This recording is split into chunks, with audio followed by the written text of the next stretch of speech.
Alright, welcome back to another video. So today we're going to be going over 10 common mistakes a lot of players actually make in Sparking Zero, and I'm going to show you which ones they are, and yeah, let's jump into this. So one mistake a lot of people do is when you're on a map and you're underwater, if you're charging underwater, the charge gauge actually goes up very slow. As if you compare it to outside of the water, the charge gauge actually goes up very fast. So charging underwater is bad, and charging above water is the way to actually charge. So another mistake a lot of people actually do is using the standard combo. So if I press square, square, square, square, square only, and just button mash, it will just do a standard combo, as you can see. So you will do 9 hits, right? If you just bash your buttons and do square. But instead of just mashing your buttons, for example, and pressing square, you could do something like this. So square, square, square, and then follow up with with triangle. Or there's even another way you can follow up. Instead, you can do a what's it called, a super combo. So we're gonna do the same thing again. Okay, so he smashed to the ground. Let's try again. Boom, up, follow, and then throw a Marsenko behind that as well. So that way you're able to actually connect a melee rush attack with a super attack with less effort than just mashing your buttons headlessly without throwing any right combinations. Now, one major mistake a lot of players actually do, especially those playing the classic controls, is not adjusting your controls accordingly. So you want to be adjusting your controls, especially the speed impact controls, in my opinion, to standard instead of leaving it at classic. This avoids the the fast rotations of your joysticks, which is making them prone to breaking. Now, another thing you want to do is deactivate your controller vibration. Since this is a fighting game, you want to avoid things like that. Another thing you want to change is your show high transformation and fusion panel and the emote panel. Now you want to set the emote panel to L3 and R3 on classic controls, so that your fusion panel is R3 and your switch panel will be L3. Those are the main settings you want to change. And last but not least, you want to change the motion blur. So you want to change the motion blur to either low or completely off, and camera shake to either low or completely off. That's completely up to you, but keep it as low as possible. Right, another mistake a lot of players actually make is not focusing on your story. Now, you have your episodes battles, which are there for you to unlock a lot of things in the game. Now, I understand a lot of people actually want to jump straight to online PvP and ranked, but trust me, you want to focus on finishing your episode battles as fast as possible. You will unlock characters here, you will unlock items, you will unlock a lot of things. And besides that, you will be able to make a lot more money through the episode battles, which will then enable you to actually go ahead and buy things from the shop as early as possible. So another thing a lot of people actually leave out is buying as early as possible all the ability items from the shop. Now, why is that important? Especially if you're planning to build specific characters, right? You want to have all of these ability items at your disposal.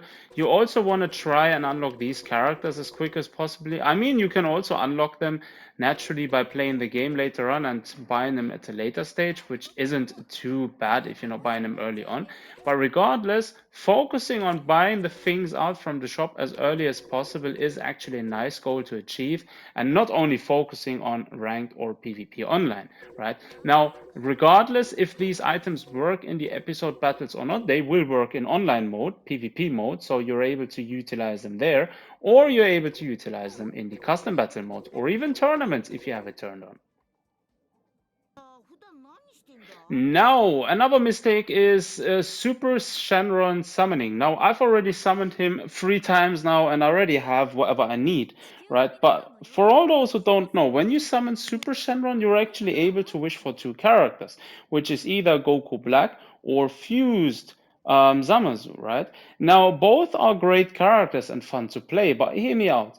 I strongly advise anyone not to wish for those characters unless you're dying to have them early on. Why? Because you will be able to buy them at a later stage when you're in the shop anyways, right? And so as soon as you hit level 20 and you're far enough in the episode battles, you will be able to acquire them from the shop by buying them with Zenny. Rather, use your wishes to buy specific titles or specific ability items which you can only get from the Shenrons, for example, Broly's Ring, right? So don't waste your wishes on summoning for characters, rather wish for things which you cannot get elsewhere.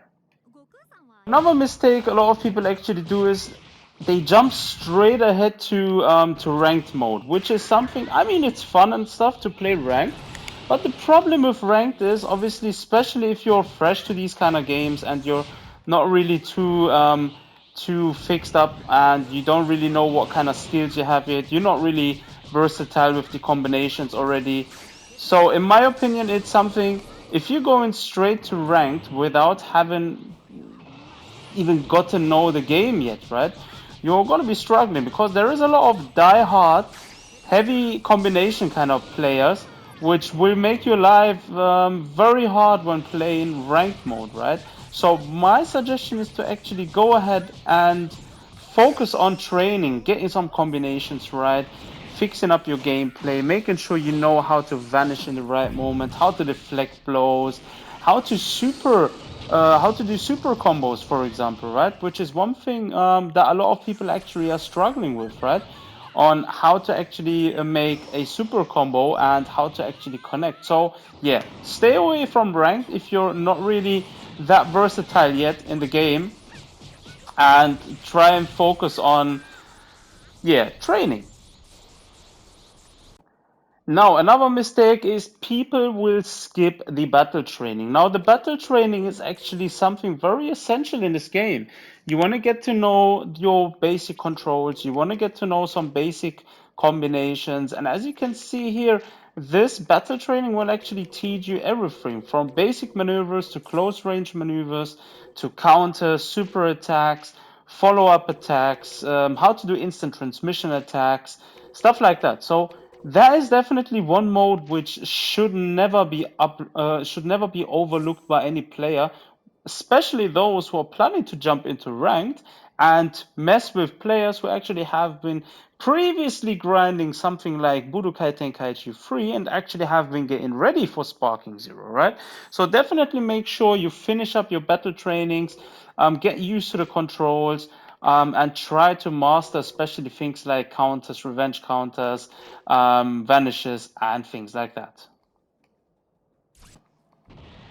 All right, another thing which people actually fail to do is keeping pressure. Now let's see if the opponent, whenever you see your opponent charge up, try and apply pressure because you never want to leave your opponent actually charge up all the way to sparking mode. This will actually make it way harder for you to actually get grips with when fighting your opponent, for example, because if he's in sparking mode, he will be able to throw in a lot more combinations, which will make your life harder. So definitely, whenever you see your opponent charge up, try and intercept it with a few key blasts. Try rush in. Try and somehow apply pressure, especially characters like, for example, a Yajirobe, right? You don't want to miss out applying pressure on a character like that because that will be actually your finishing.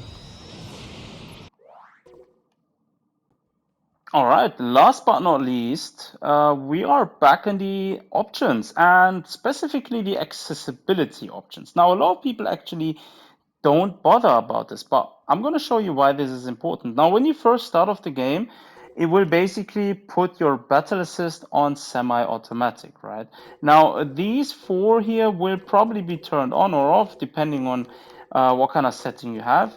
Now, these four will more or less just assist you in your combinations input. Now, there is one setting though you always want to turn off, which is guard assist. Now, what guard assist basically does is it basically your game will prioritize at any given time a guard over like a time frame perfect vanish, for example, or a deflecting kind of move, something like that, right? So you will be prioritizing automatically a guard instead of doing something more useful, like avoiding an attack altogether.